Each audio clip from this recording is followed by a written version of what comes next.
The Runner's Race. A young man named David had always dreamed of being a great runner.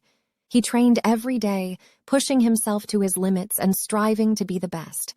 But no matter how hard he tried, he always seemed to come up short. He would lose races, and his confidence began to wane.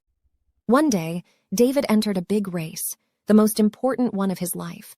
He knew that this was his chance to prove himself, to show the world what he was made of. But as he stood at the starting line, he felt a wave of doubt wash over him.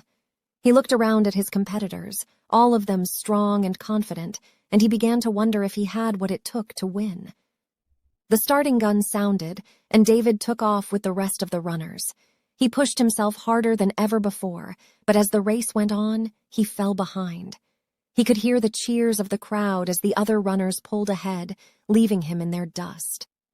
David began to feel defeated, but he didn't give up.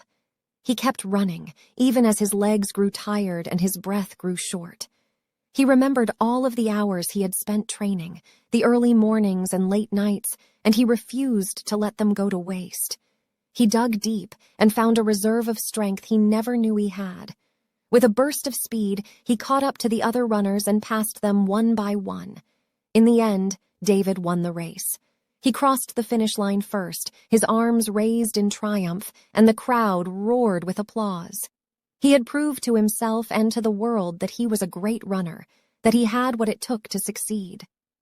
As David looked back on that race, he realized that his victory wasn't just about running.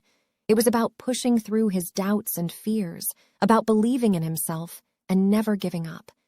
He had learned that anything was possible if he had the courage to try. From that day forward, David knew that he could accomplish anything he set his mind to, no matter how difficult or impossible it seemed.